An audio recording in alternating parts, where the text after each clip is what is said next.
මේ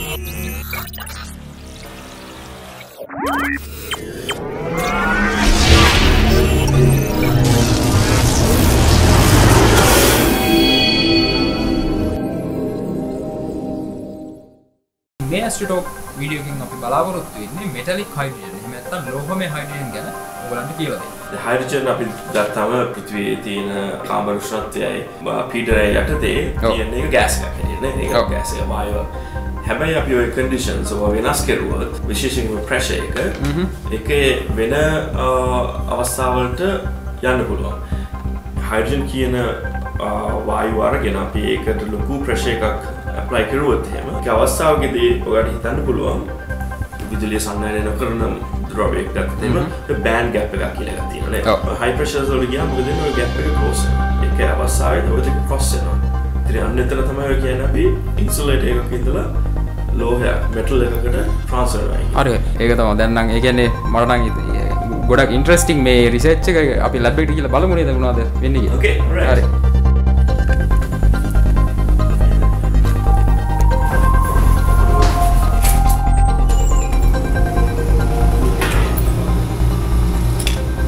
දැන් අපි ඉන්නේ මේ රංගයගේ ලැබ් එකේ මේක තමයි ලැබ් එක. ඉතින් ලැබ් එකක් කියලා පේනවා ඇති. දැන් අපි අහමු මේ අහලා බලමු කොහොමද මේ මෙටැලික් හයිඩ්‍රජන් පරීක්ෂණාත්මකව හදන්නේ කියලා. අතරම අයියා අපිට පොඩ්ඩක් පෙන්වන්නකෝ මේ සෙටප් එක මොකද්ද වෙන්නේ කියලා. ඔව් මම පෙන්නනවා. මේක ඇවිල්ලා එක සෙටප් එකක් ලැබ් එකේ තියෙන. මෙතන මේ ඔප්ටික්ස් ඔයගලන්ට ගොඩක් පේනවා ඇති තමයි. මේක ඇත්තටම මෙතන තියෙන රාමන් සෙටප් එක. රාමන් ස්පෙක්ට්‍රොස්කෝපි හා ඉන්ෆ්‍රාරෙඩ් ස්පෙක්ට්‍රොස්කෝපි මෙෂර්මන්ට් ගන්න පුළුවන් එකක්. හා බ්‍රෝඩ්බෑන්ඩ් රිෆ්ලෙක්ටිවිටි මම කියවන රිෆ්ලෙක්ටිවිටි එක විදිහක් අපිට මෙටල් එක කියලා දැනගන්න පුළුවන්. එතකොට මේ ඔයගලන්ට පේන මේ මෙතන මේ තියෙන මේක බ්‍රෝඩ්බෑන්ඩ් ලයිට් සෝස් එකක්. එතකොට මේකේ රේන්ජ් එක තියෙනවා 300 nanometers to 2000. ඒක ලොකු රේන්ජ් එකක් කව වෙනවා. අපිට රිෆ්ලෙක්ටිවිටි මෙෂර් කරන්න පුළුවන්. සැම්පල් එක බ්‍රෝඩ් රේන්ජ් එකකින් මෙටල් එක නැති කියලා ගන්න පුළුවන්. ඊට අමතරව දැන් මෙතන අර කෙනවලේ තියෙනවා ලේස් එකක් 532 ලයින් එක. ඒක තමයි අපි පාවිච්චි කරන්නේ Raman excitation wavelength එක.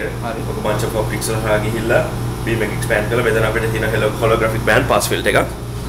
ඒකෙන් අපි ඔක 90 degrees අපි කරන්නේ back scattering geometry කියලා කියන්නේ. Raman මම ඉස්සලා කියනවා ඇයි Raman spectroscopy එක කරන්න ඕනේ කියලා.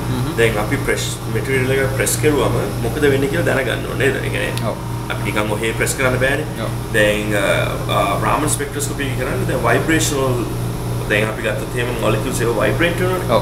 ඒ signature එක අපිට measure කරගන්න පුළුවන්. දැන් hydrogen ගත්තොත් එහෙම hydrogen vibrate කරනවා. අපි ඕකේ ඕක signature එක measure project කරන්න පුළුවන් spectrometer එකට. ඒක තමයි කරන්නේ. එතකොට දැන් අපි press කරුවම bond length එක ඕගන් හිතන්න පුළුවන්. hydrogen එක කියන්නේ 2 hydrogen මොකක් හරි හිතමු m mass 1 m kilo masses mass එක spin එකකින් attach වෙලා තියෙනවා. අපි ඔක vibrate කරලා හිතන්න. එතකොට spin constant එක k වෙනස් වුණාම distance එක වෙනස් වුණාම ආගේ මේ අපිට frequency එක වෙනස් කරන්න පුළුවන්. ඒ වගේ bond එක අපි press කරාම මොකද වෙන්නේ? bond එක modify වෙනවා. ඒක හිතන්න පුළුවන් spin constant එක modify කරනවා. වෙනස් කරනවා කියලානේ. ඒකට පුළුවන් අපිට ඒකට අදාළව ආගේ frequency එක වෙනස් වෙනවා. ඒතර ඕක අපිට plot කරන්න පුළුවන් pressure එකත් එක map කරන්න පුළුවන්. අපි එතකොට දන්නවා මොකක් හරි phase transition එකක් වෙනවාද කියලා. හිතන්න එක structure එකක ඉඳලා තවත් structure එකට යනකොට molecules arrange වෙනකොට ඔය vibrational modes වෙනස් වෙනවා. ඒකට අපිට දැනගන්න පුළුවන් phase transition. ඊට අමතරව දැන් infrared spectroscopy ඒත් එකම දේ හැබැයි ඒක transmission. ඒකෙත් අපිට බලන්න පුළුවන් කොහොමද කියලා. කියන්නේ සමහර හයිඩ්‍රජන් සමහර vibrational modes IR active. අපිට ඒවත් measure කරන්න පුළුවන්. ඒක තමයි ප්‍රධාන හේතුව අපිට මේක පාවිච්චි කරන්න මෙතන. දැන් ඒකට මේ තියෙන්නේ ඔය diamond anvil cell කියන එක තමයි. දැන් සමහරක් අපි දැක්ක අර ඒකේ සමහරක් අය ගොඩක් අය හිතනවා diamond anvil cell කිව්වම මෙච්චර pressure එකක් ගන්න එකක් ලොකු මේ කියන්නේ තියෙන ලොකු මේක device එකක් කියලා. ඒතරකොට එහෙම මෙච්චර මේක මෙතන pressure එක generate කරන්න පුළුවන් අපේ පෘථිවියේ තියෙන core එකේ pressure. අර ඇතුලේ පේනවා සමහරට පේනවද දන්නේ මේ රයිට් අර තියෙන්නේ ඩයමන්ඩ් සෙල් එක දියමන්ති සෙල් එකක්. ඒ කියන්නේ මේ බොහොම පොඩි දියමන්ති නේද? ඔව්. ඒ කියන්නේ සාමාන්‍යයෙන් ඔකේ size එක ගත්තොත් එහෙම 2.5 mm height එකක් තියෙන. 3 mm base එකක් තියෙන ඩයමන්ඩ්. හරිම පොඩි ඩයමන්ඩ් තමයි. මොකද හරිම expensive research මේ සාමාන්‍ය මේ පේ $4,000 විතර එනවා. 4,000. ඊට පස්සේ දැන් ලොකු high pressure වලට ගියාම ඔක break කරනවා. දැන් එතකොට මේ මුළු තියෙන මේ පාත් ඒක තමයි Raman spectroscope. මේක තමයි FTIR system එක. right. ඒකේ තමයි absorption transmission. ඒ කියන්නේ මේ spectroscopy ඒ කියන්නේ මොනවද වර්ණාවලිය නිරීක්ෂණය කරන්නේ මේක Fourier transform infrared spectroscopy. මේක අපි custom build කරපු එකක් beam එක එළියට අරගෙන ඒක අපේ sample එක මෙතන තමයි අපි අතන ওই diamond analysis cell එක මේක mount කරන්නේ. එතකොට පුළුවන් මෙතන මේ විදිහට තමයි තියන්නේ. මේ විදිහට තමයි තියන්නේ. දැන් මම අර පෙන්නුවත් එහෙම දැන් මේක තමයි මේ cell එකේ තියෙන hold එක. අපිට පුළුවන් මේක ගත්තොත් එහෙම ඊට පස්සේ මේ ඔක්කොම magnetic bases මම මේක mount කරන්න පුළුවන්. so you go මේක ඇවිල්ලා මේ objective එක අපිට මේ laser line එක laser එක focus කරන්න පුළුවන් අපේ sample එකට. diamond එක මම කියවනේ transparent කියලා. එතකොට මේක focus වෙනවා. මේක back scattering geometry එක ඔක්කොම photons Raman scattering photons ටික ඔක්කොම collect කරගෙන අපි යනවා ඒක spectrometer එක. මේක යනවා holographic band pass filter එකක්, මේක spatial filtering, notch filter එකක් අපේ rail line cut off කරන සාමාන්‍ය basic optics තමයි. right. ඒ කියන්නේ basically මෙතන වෙන්නේ අර laser එකෙන් එන light එක ඔයගොල්ලෝ filter කරලා මේ objective එකෙන් focus කරලා අතෙන්ට ඊට පස්සේ ඒකෙන් අර back reflect වෙන light එක collect කරලා තමයි analyze කරන්නේ. හරි. ඒක තමයි. ඊට පස්සේ FTIR කියන්නේ infrared එකේ වෙන්නේ ඒක transmission. sample එක ඇතුළේ හරහා ගිහිල්ලා එන ටික collect කරලා යනවා. හරි. ඒ කියන්නේ දැන් මෙතනින් එන light එකක් මෙතන තමයි output එක. මෙන්න two mirrors එකක් එනවා. ඊට පස්සේ අපි මෙතන parabolic mirror එකක් use කරනවා. right. okay එනවා මේ parabolic mirror එකක්. තෙරෝයන IR source එක එක මේක හරහා ගිහිල්ලා අපි මෙතන detect එක පාවිච්චි කරනවා. මේකද වෙනම detect එකක් තියෙනවා. IR එක measure කරන්න. right. මේක තමයි වෙන්නේ. දැන් එතකොට අපිට මෙතන මේ system එකෙන් higher pressures generate කරන්න පුළුවන්. ඒ higher pressures වලදී මොනවද වෙන්නේ කියලා molecule එකට measure කරන්න පුළුවන්. ඊට අමතරව higher pressures විතරක් නෙමෙයි අපිට cool කරලා low temperature වලට ගිහිල්ලා මොනවද වෙන්නේ කියලා බලන්න. එන්නක මේක තමයි අපිට නම් මේ තියෙන මේ තමයි cryostat එක. මේ device එකේ පුළුවන් temperature එක 3.8 Kelvin වෙනකන් 3.8 Kelvin වෙනකන් Kelvin 3.8 ඒ කියන්නේ අපේ cell එක සම්පූර්ණ diamond cell එක එච්චර හිතන්නකෝ ඒක Fahrenheit වලින් කිව්වොත් එහෙම -457 වගේ පස්සේ Celsius නම් 270 ඍණ 270 ගානක් කිට්ටු වෙන්න යනවා. දැන් අර තියෙන අතන තියෙන එක compressor එකක්. අපිට ඒකට කියන්නේ helium compressor කියලා. compress helium මෙතන තියෙන්නේ. මේක ඇවිල්ලා cold head එක මෙතන දෙන්නේ gas එක expand වෙනවා. හිතන්නකෝ ඔයගොල්ලෝ ඉගෙනගෙන ඇත්තට Joule Thomson effect එක. ඒක තමයි මෙතන පාවිච්චි කරන්නේ. අර මේ fridge එක ඇතුලේ වෙන්නේ. ඒ Joule Thomson effect එක use කරන්නේ මේකේ cool කරන්න පුළුවන් ඕන sample එකක. complicated setup එකක්. හැබැයි මේකදී අපි pressure එක measure කරනවා, vacuum එක measure කරනවා කොහොමද වෙන්නේ අපිට monitor කරන්න පුළුවන් helium flow එක මේ ඔක්කොම මේ helium flow meter එකක් the vacuum pumps මේ ඔක්කොම තියෙනවා. ඒකකින් ගොඩක් complicated setup එකක් නේද? ගොඩක් දේවල් දැනගත්තා. ඇත්තටම මේ දැන් මොනිටර් එකක් තියෙනවා. ඒකේ මොනවා හරි තියෙනවද data ගත්ත data? මේ තියෙන එකක් තමයි දැන් මේ වෙන මේ actual photographs මේ sample එක high pressure එකේදී ගත්ත ඒවා. මේ ඔක්කොම තියෙනවා transmit පළවෙනි පිටුර දෙකේ පෙන්නන transmitted light එක. ඔබට පේනවාදී මුලින් දැක්කම මේක yellowish color එකක් ඒක හරියම transparent නේ. හැබැයි ඊට පස්සේ ඒක හරියම reddish. ඒ කියන්නේ ඔකෙන් කියන්නේ ඇත්තටම band gap එක close වෙනවා කියන එක. ඔකේ කියන්නේ ඊට පස්සේ තවත් high pressure වලට ගියාම transmitted light එකක් ඇත්තටම එන්නේ නැහැ. ඒක completely opaque.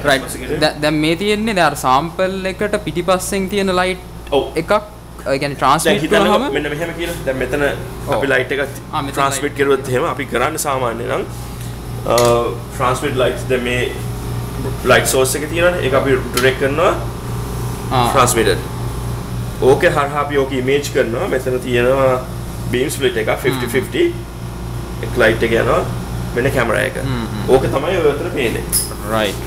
ඒ කියන්නේ මේ diamond එක හරහා ගියපු light එක හරි. එතකොට ඒක තියෙන pressure එක වැඩි වෙද්දී අර හරහා යන එක නැති වෙනවනේ. ඇත්තටම ඔව්. ඒ කියන්නේ completely opaque.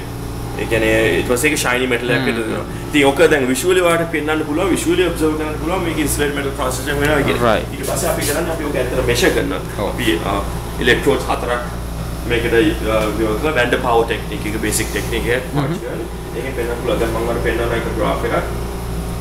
මේ තියෙන්නේ මේක මේ raw data. ඔක්කොම මේ axis එකේ වල පේන ඇති මේකේ resistance එක. මේකේ මේ axis එකේ පේන ඇති pressure එක නේද? pressure එක නේ. ඔව්. so එතකොට දැන් අපි මේකේ pressure එක වැඩි වෙද්දී resistance එක drop කරනවා. අපි ගත්තොත් මෙතන දැන් power ඊට උඩට යනවා. 10 to the minus 10 to the power 9 වල ඉඳලා almost few ohms වෙනකම් drop වෙලා තියෙනවා. ඒ කියන්නේ order of 9 order of drop එකක් resistance. ඒතර indication එකක් insulator metal transition එකක් කියන එක. ඊට පස්සේ අපි කරන්නේ ඇත්තට මේක ඇත්තටම පෙන්වන්න metal එකක් කියලා. අපිට ඇත්තටම low temperature metal එකක් කියලා පෙන්වන තව විදිහ හරියට පෙන්වන විදිහ තමයි කොහොමද ඒකේ conductivity මේ profile එක when temperature එක cool කරපම අඩු කරුවාම කියලා. temperature dependent වෙන resistance. හරි. ඒකට පෙන්වන්න ඕනේ. ඒක තමයි අපි cool කරන්නේ. අපි විතර දැන් අපි metal එකක් ගත්තොත් එහෙම gradually resistance අඩු වෙනවා නේද? ඊට පස්සේ ඒක යනවා plateau එකක් වෙනවා. අපි insulator එකක් ගත්තොත් එහෙම පරංගත වෙලා ඉඳලා resistance එක වැඩි වෙනවා. මතකනේ අපි ඒ වලට කියනවා සන්නායක අර්ධ සන්නායක කොහොමද low temperature එකේදී behave වෙන්නේ? ඒ basic idea එක තමයි තියෙන්නේ. physics ෆන්ඩමෙන්ටල් එහෙම යන ඒක තමයි. يعني අර A level වලදී ඉගෙනගත්ත ෆිසික්ස් ඇත්තටම දැන් තමයි ඇප්ලිකේෂන් කොහොමද ඇප්ලයි කරන්න කියලා දැනගන්නේ. ඊට පස්සේ මම තව එකක් වෙනවා මෙතන මේ කියන්නේ මේ Raman spectrum එක ගැන කතා කරනවා මේ පේනවා පීක් එකක් කියලා. දැන් ඕක ඔය ඇවිල්ලා ඔය දැන් මේ හයිඩ්‍රජන් නෙමෙයි මේ. දැන් මේ තියෙන්නේ තරංග ආයාමනේ වේව්ලෙන්ත් එක. වේව්ලෙන්ත් එක. මේ තියෙන ඉන්ටෙන්සිටි එක. ඉන්ටෙන්සිටි එක. ඒකට මෙන්න මේ තරංගය ආය මේ කියන්නේ මේ වේව්ලෙන්ත් එක. කියන්නේ මේ එනර්ජි එකට අදාළව අර ভাইබ්‍රේෂනල් එනර්ජි එක තමයි ඇත්තටම ඔය දකින්නේ. මොලිකියුල් එක. මේක ඇවිල්ලා ටින් ඔක්සයිඩ් කියලා අපි සැම්පල් එක ස්ටඩි කරනවා. ටින් ඔක්සයිඩ් කියන්නේ අහලා ඇති ඒක ඇත්තටම transparent conductive material එක. ඔය ගොඩක් ඔය ඉලෙක්ට්‍රොනික ඩිවයිස් වල පාවිච්චි කරන අපි හයිඩ්‍රජන් විතරක් නෙමෙයි ස්ටඩි කරන්නේ. material. ඒතර ඒක හරියම ලොකු ඇප්ලිකේෂන්ස් තියෙනවා ඒකේ මොකද conductive ඒ වගේම transparent. මොබයිල් ඩිවයිසස් ඒ දේවල් යූස් කරන්න පුළුවන්. ඒකට මේ පෙන්නන්නේ ඔය SN tin oxide කියන එක tin atom එකයි oxygen atom එකයි මොකද vibrate වුණාම ඒකට අදාළ energy එක තමයි මේ පෙන්නන්නේ. හරි. ඉතින් අපි ඔය phase transition වුණාම මේවා වෙනස් වෙනවා. right. අපි දැක්කම මේවා disappear වෙනවා. අලුත් peaks එනවා. right. ඒක indication එකක් මොකද pressure එකක් එක වෙනස් වෙන්නේ කියන එක. ඔය ගොඩක් ඉන්ටරෙස්ටිං රිසර්ච් යන්නේ මේ අතරම තව එක ප්‍රශ්නයක් තියෙනවා මට මේ දැන් මෙටලික් හයිඩ්‍රජන් හැදුවට පස්සේ ඒකෙන් මොනවද තියෙන ප්‍රයෝජන? ඇත්තටම අපිට හරි ඇප්ලිකේෂන් තියෙනවද කියලා දැනගන්න පුළුවන්. ඒ කියන්නේ දැන් මෙටලික් හයිඩ්‍රජන් මේ එකක්වත් තාම පරීක්ෂණාත්මකව පෙන්නලා නැහැ. හැබැයි කැල්කියුලේෂන්ස් වලදී පෙන්නනවා මෙටලික් හයිඩ්‍රජන් එක room temperature superconductor එකක් කියලා. එතකොට superconductor සාමාන්‍ය superconductor low temperatures මේ වෙනකන් තියෙනවා.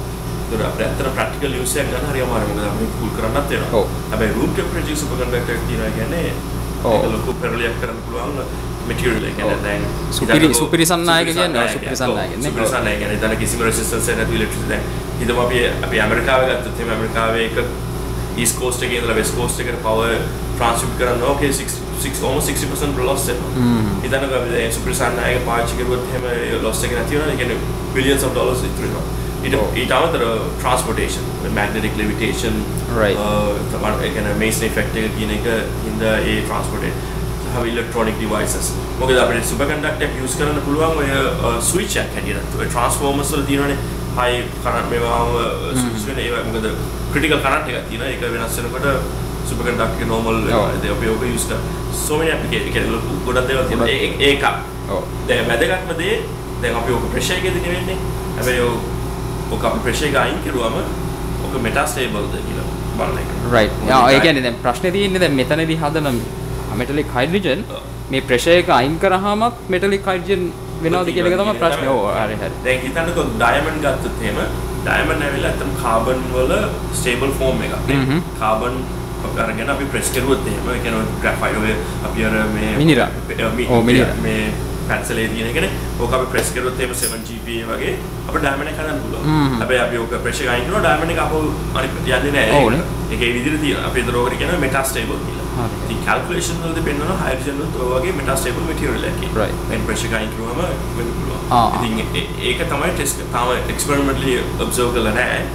ඒතකොට තමයි ඕක ඇත්තටම රියල් ඇප්ලිකේෂන් එකක් හදලා යූස් කරන්න පුළුවන්. right. ඊට අමතරව වෙන විදි තියෙනවා ඉතින් අපිට ඕක සින්තසයිස් කරන්න. ඉතින් ඒව තමයි අපි කරන්නේ. කරන්නේ. ඔව් ඒක තමයි. ගොඩක් රිසර්ච් තියෙනවා. රිසර්ච් තියෙන දැන් මේක බොහොම මේ පරීක්ෂණාත්මක මට්ටමේ තමයි තියෙන්නේ. කියන අපිට පේනවා ඉතින් මේ දැන් මේව බලන් ඉන්න දැන් A level කරන නැත්නම් කැම්පස් යන කට්ටියට මේ මොනවා හරි පණිවිඩයක් තියෙනවා දැන් මේ වගේ රිසර්ච් කරන්න ඇමරිකාවට වගේ තව රටවල් වලට යන්න පුළුවන් අවස්ථා තියෙනවා ඔපචුනිටිස් තියෙනවා. ඉතින් ඒව ගැන මොනවා හරි මේ කියන්න තියෙනවා නම් මේක හොඳ අවස්ථාවක් කියන්න. ඔව් ඒක තමයි. මගේ රිසර්ච් ගෲප් එකක් තියෙනවා මේ හයිඩ්‍රජන් මෙල්ටික් හයිඩ්‍රජන් හායි තබා දාලා රිසර්චර්. ඉතින් ඔය අපේ කැම්පස් ලින් අවුට් වෙලා ළමයි ෆිසික්ස් ස්පෙෂල් හරි ෆිසික්ස් බෑග්ග්‍රවුන්ඩ් එකක් තියෙන අය ඉන්ට්‍රෙස්ටඩ් නම් අනිවාර්යෙන් අප්ලයි කරන්න. මාව කන්ටැක්ට් කරන්න ඕනේ වෙලාවක ඕනේ දෙයක් දැනගන්න ඕන.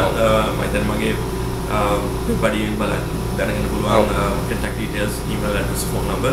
ඕනේ වෙලාවක email එකක් එවන්න මට පුළුවන් විදිහට මට උදව් කරන්න පුළුවන්. ඇත්තටම හොඳයි. දැන් ඒ වගේම දැන් ජෙනරලි ඒ කියන්නේ සමස්තයක් විදිහට ගත්තොත් එහෙම මේ මොන හරි පණිවිඩයක් දෙන්න තියනවද? ඒ කියන්නේ ෆිසික්ස් දැන් අපේ රටේ බොහොම මේ කට්ටියගේ නිකන් නැඹුරුවක් තියෙනවා ෆිසික්ස් කරන්න යන්නේ නැතුව නිකන් ඉංජිනේරින් ඒ වගේ මෙඩිසින් වගේ ඒවා තෝරගන්න එක නේද? දැන් ඒ වගේ බෑග්ග්‍රවුන්ඩ් එක කියන්නේ ඒ වගේ පරිසරයක් තියෙනකොට දැන් සයන්ස් වලට ආස කෙනෙක්ට මේ සමහර විට එයා අකමැත්තෙන් වුණත් අර වගේ ෆීල්ඩ් වලට යන්න වෙනවා මේ දෙමාපියන්ගේ එහෙම නැත්නම් යාළුවෝ එළියන්ගේ ඒ කියන්නේ බලපෑම හින්දා. ඒ අයියට මොන හරි තියනවද ඒ ගැන කියන්න? ඒක තමයි. හොඳ ප්‍රශ්නයක් අතට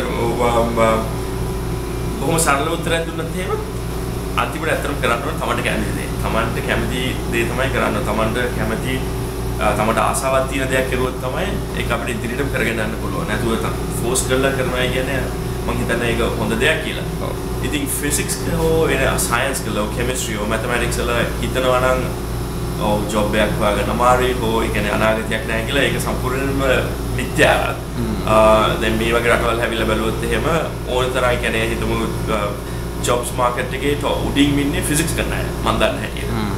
ඉංජිනේරින් අය ඇප්ලයිඩ් පැත්තට යනවා හැබැයි වල ෆිසික්ස් අන්න නැතුව හැම දෙයකටම ඒ කියන්නේ මෙහෙම දන්නක ෆිසික්ස් ඩිග්‍රී එකක් කරනවා කියන්නේ හැම පැත්තක් ගැන ලොකු අවබෝධයක් යනවා. ඔප්ටික්ස්, ඉංජිනේරින්, ඉලෙක්ට්‍රිකල්, ඔය පැත්ත, මෙකැනිකල් හැම පැත්තටම යනවා. දැන් හිතන්න මම ෆිසික්ස් මගේ මේජර් එක.